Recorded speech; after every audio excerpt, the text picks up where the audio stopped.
This is Water Elemental. And this is Axis, and we are here today to talk about the League of Legends. It's an ongoing show. We talk a little bit about everyone's favorite mobile-style battle game. Halloween time. We've got some interesting news for you this week. We have, of course, the Harrowing has begun, and we're all very excited to see what has that there, though some of us are a little less excited than others. There's going to be a return of certain skins in now and in the near future. There's a new feature coming up to the PvE soon known as the Team Builder. We've got some insider information for you there. We've got interesting updates on the PvE for both Xerath and Skarner. An interesting skin Sultan Gangplank. Sivir and Rammus are having more details released regarding their visual updates, and turret range animations for tutorials has been added. Additionally, there is some minor changes to the end of the Season 3. Not so excitable Season 3. The bland ending to Season 3 continues. Indeed. But yeah, first things first. the Harrowing is back. This is my favorite event. Like, I love Halloween events in any game. WoW, League of Legends. And this year is actually quite disappointing. Let's start out with the first official announcement of the Harrowing.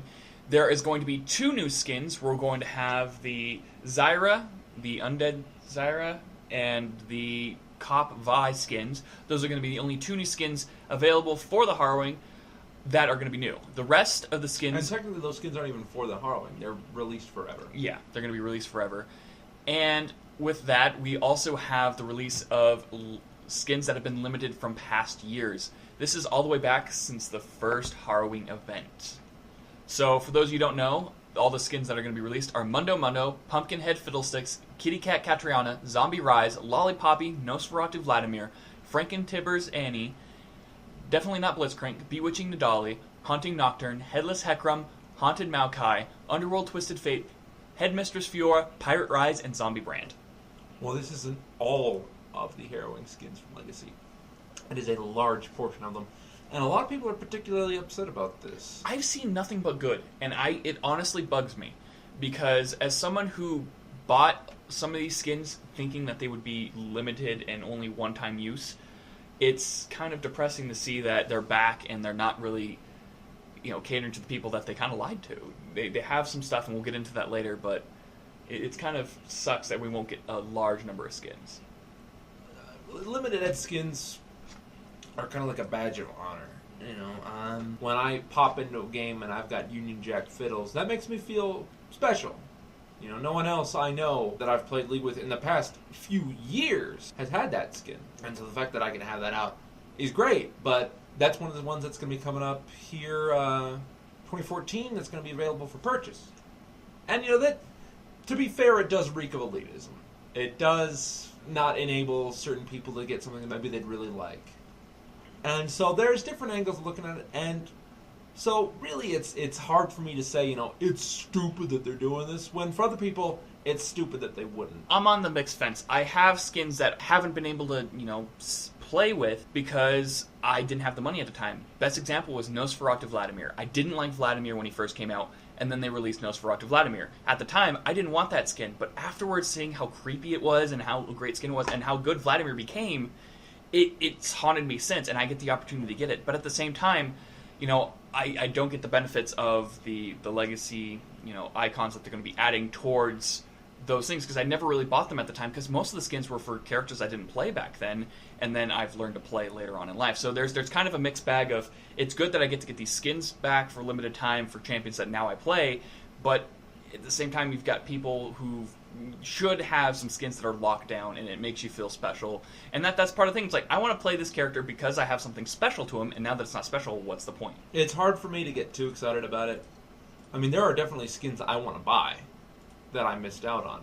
Characters I never would have thought I was going to play years ago are now characters that I consider near and dear to my heart, especially characters like Blitzcrank. I never thought I'd really be a big Blitzcrank player, but I would love to get Definitely Not Blitzcrank.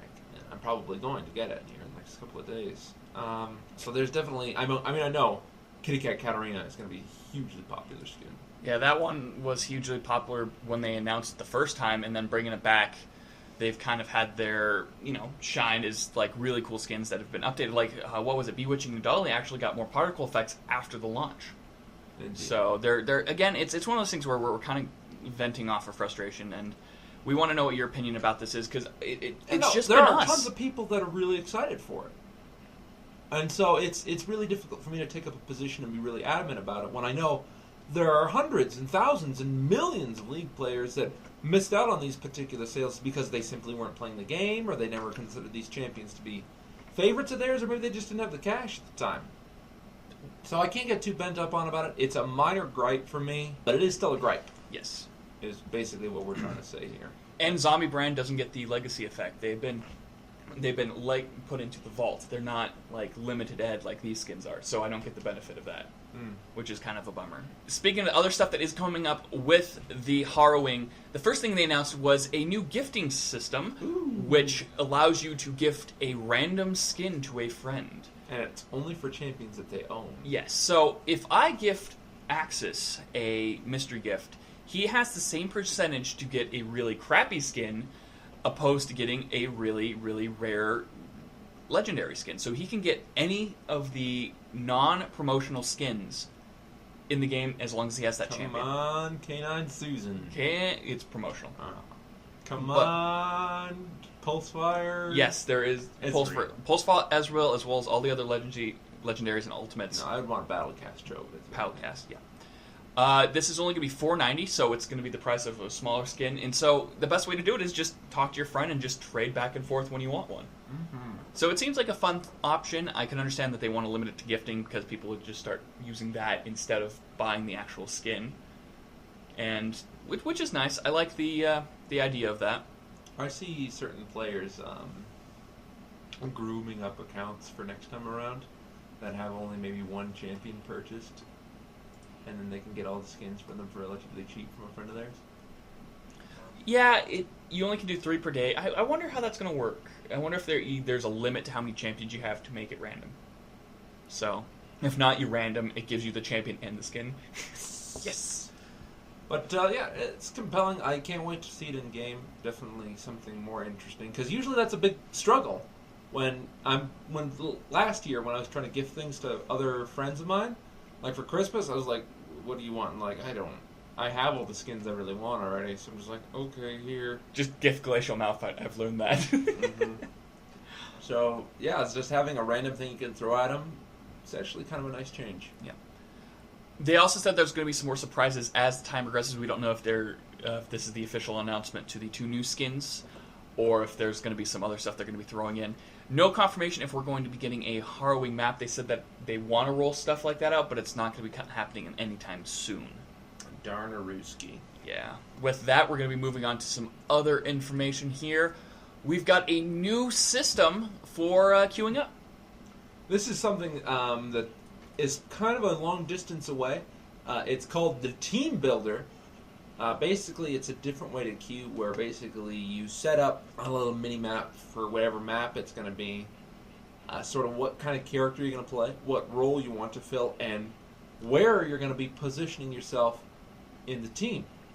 So, you could have, for instance, a character that you want to play top lane, and what sort of role you want to fill, and it'll look for people that are looking for a similar team comp, and set you up with them in a matchmaking game. Now, they've confirmed that this isn't trying to put people in 1 top, 1 mid, 1 jungle, 2 bot. Yeah, they're trying to not enforce the metagame, which kind of is already. But yeah.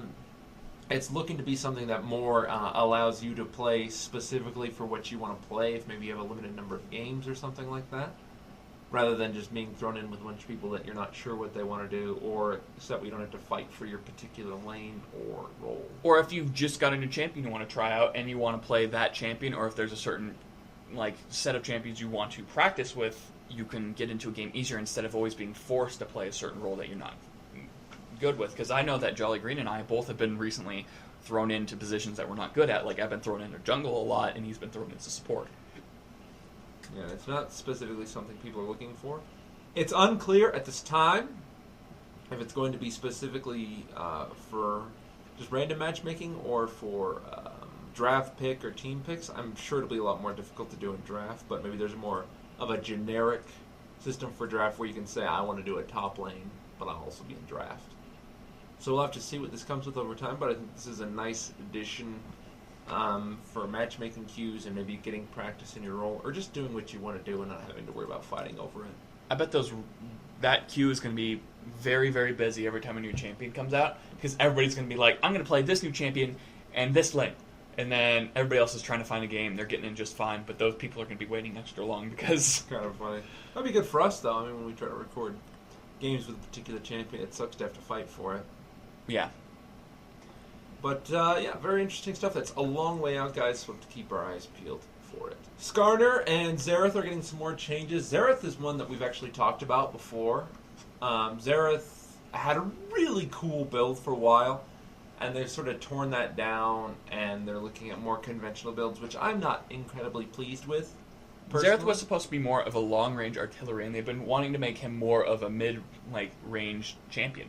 Yeah, and just sort of homogenizing some of his skills and making him a little bit more basic with some cool footnotes rather than just a really interesting champion with a few basic footnotes, which I'm not incredibly excited about. I mean, already he's not good. He's got a niche role, but it's not good. He has his power, but it's only with a certain build type, only against an optimal opponent. So it's one of those things where it's very frustrating if you get him and you're not in the right mindset to play him, or if you're not in the right team comp for him to be strong, because if someone jumps on him, you're done for. Mm-hmm. And right now we can't really go over his skills because they've been changing it so often. By the time we talk about the skills, they're already changed. So, indeed. So we'll see what happens with that, guys. At the moment, I'm not incredibly pleased with it, but you can look at it on the PvE if you like, or just poke around. I'm sure there's places that have it listed, such as our friends over at 220.net. Another champion that's being changed is Skarner. These are just some minor updates to his kit. Nothing I'm too excited about. Mostly just changing the way some of his mechanical abilities work. These are not final. I'm not going to really go over them in depth, but they're focusing on making him a little bit faster, a little bit more AP based, and less dependent on his auto attacks to a slight degree, but still making him competitive without having him be sort of that all or nothing character he currently is. They got rid of his heal, though, which gets rid of his very high potency in jungle, which is kind of a bummer because that's one of the main reasons you play Skarner, is he's going to come out of the jungle really healthy. Well, they nerfed his heal, but they gave him a little bit more shield value. Yeah, but the heal was what made him very strong. It's you give him a shield, he's still going to be diminished over time, but when he has that heal, he's able to plow through things, and it makes him... As a Skarner person that enjoys having Skarner around, that's why I like him, because he has that threat of, even if he comes out 3/4 health, he's probably going to leave the combat. Honestly, I'd like to see him a lot more angry than he is right now, because everyone hates Dominion, his hometown. Yeah. Skarner, relax. You don't understand. People used to enjoy Dominion. But still tentative, guys. We'll have to see if this is final or not, but look forward to it in the coming days. Next up, we have Sultan GP up on the PBE right now. This is a skin that's coming out. Is this part of the Indonesian thing, or is this a separate thing? I think this is for Turkish servers, from what I read. This is going to be the skin that they'll hand out to people in that server region, or you can pick it up in the store if you're out of that region. It's a nice looking skin. I haven't seen the particle effects on it yet, but GP always gets some really cool, interesting skins. Indeed he does. Finally, well, not finally, but close to finally, Sivir, her update is coming along quite nicely, and it should be rolling out very, very soon. And Rammus is getting a slight change to his textures. But Sivir, what do you think? I'm really liking the way Sivir looks. The plan was to make her feel like a strong female character that is both sexy and powerful, and they've done a good job with it. I do like the way her new blade works and looks. So I've liked the animations. She's still a really bland character, but they've done the best they can with her. A lot of her skins look very, very nice, especially the Bandit Sivir with the 5-point star. Very, very cool looking. And always a favorite is Pack Sivir. It just looks amazing. And there's nothing really we can talk about that. We talked about it for so long. It's finally here. It's wonderful. Take a look, guys. It'll be out very soon. And finally, Rammus, slight texture changes to him, make him look a little bit better. Maybe inkling of a visual update for him on the horizon. Who's to say? But take a look at him in game. It's pretty good. It definitely looks good, especially with Metal Ramus and Molten Ramus. Those two probably are looking a lot better than they used to.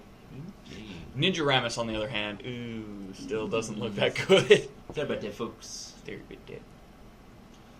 Slight changes to some of the tutorials. They have a visual overlay for their specific turrets, so we can sort of get a feel for it. They started with this sort of turret notification with the little chime that comes up when the turret targets you, and they're making it a little easier to figure out what's where and where your creeps need to be to get to specific towers. Because I mean, everyone's had that experience where you overestimate or underestimate. Well, you're pushing, and the ranged minions are just on the line outside the turret, and you start getting hammered because you forgot where they were. So this is definitely a cute thing to help you get used to that range without having to suffer for it, because a lot of squishies can't take those kinds of tower shots. And speaking of official stuff, Season 3 has been extended once again, all the way out to November 11th. So guys, you get a little bit extra time to get silver, gold, platinum, bronze in my case, crystal, bronze, whatever. Challenger. I'm going to Challenger, Ma. Challenger tier. But yeah, guys, lots of cool stuff upcoming on the PvE. But as far as official knows, that's it for us, guys. We I don't know. There's a lot of big stuff, but it's all so tentative right now. Yeah, with the legacy skins, definitely you want to read up which skins that were going to be out there, the whole list of how it's going to be, because it's more of a read than we can explain. We can just give our opinion on it. Yeah, it's just lists and dates, guys. So just go out onto the official forums or check our friends over at surrender20.net. They've got all the information on it. Did we mention what happens with the skins if you've already owned them? No. You get a refund. You get a refund, you get the overlay on your skin that makes it look vintage, and you get the summoner icon. So, you have those three. I don't know if we brought that up or not, but... Nice consolation prize, I suppose. Yeah.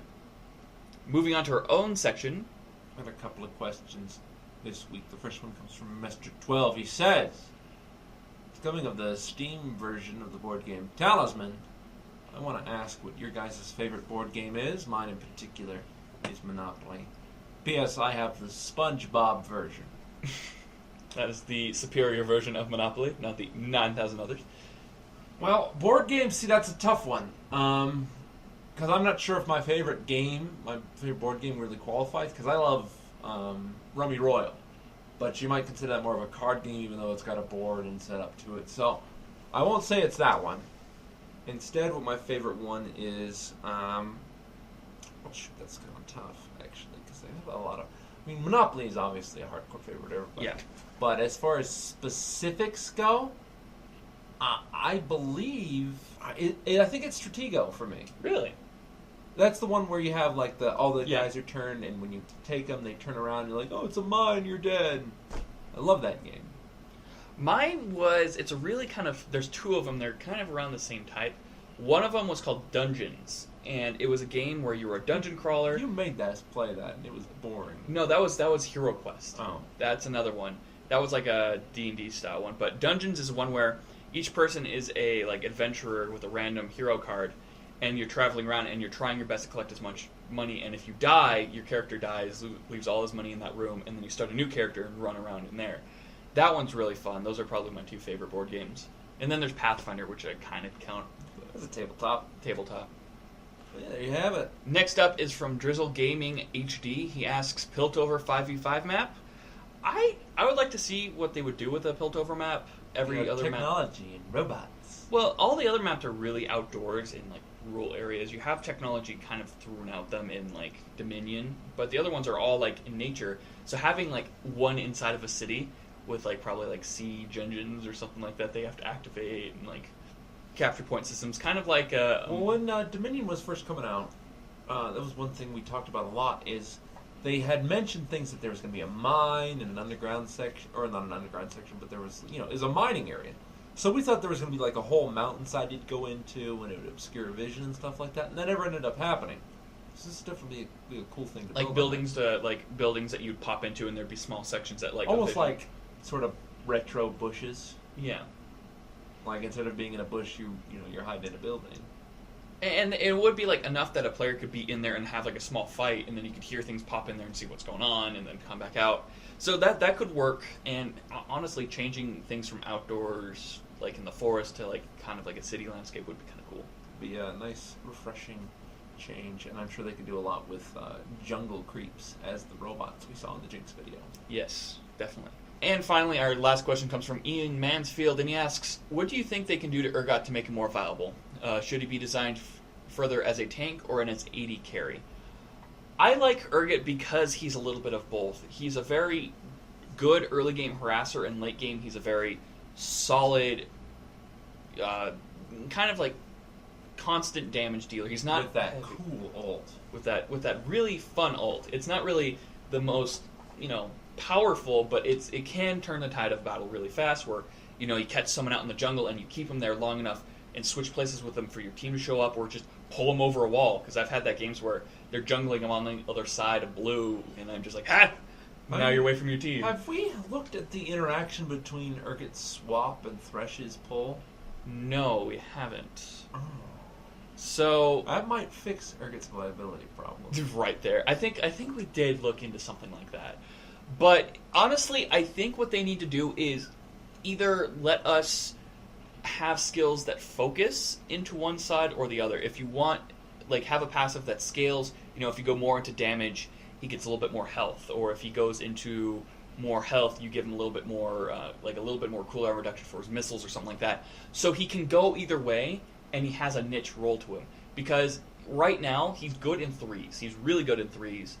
And he's decent in ARAM and all sorts of things, because he has that power to constantly just poke and poke and poke and poke, and his acid just will burn you down and stuff. So plus that 50% damage. Shut up.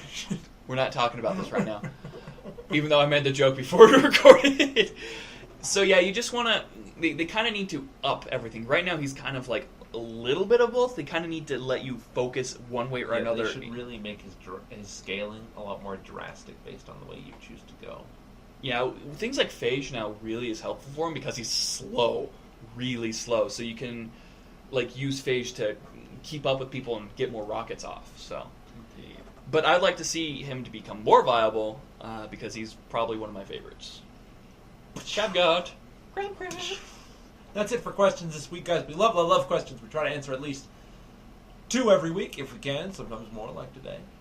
If you have any questions for us about the show, about League of Legends, about gaming in general, about anything really, please don't be afraid to ask. You can send it to our comments section, which is right below here. Just type it out there. You can send it to our email, SpecialGaming@gmail.com, or paste it on our Facebook page. We'll try to take a look at it over there. But otherwise, that's really it for official news this week, guys. I know my cohort here has been doing something in specific, and he's looking forward to having you take a look at that. it. I'm not going to say what it is, because as soon as I say it, I never get it done. Indeed. So, anticipation. Let it consume you. Otherwise, it's been Axis. And Water Elemental. And we got some interesting fortunes at the fortune cookie place today. And mine said that let me find it here. Ooh, where is it? Okay. Mine said, we were talking about the show all through lunch today, and it said, your original ideas will get you well-deserved recognition.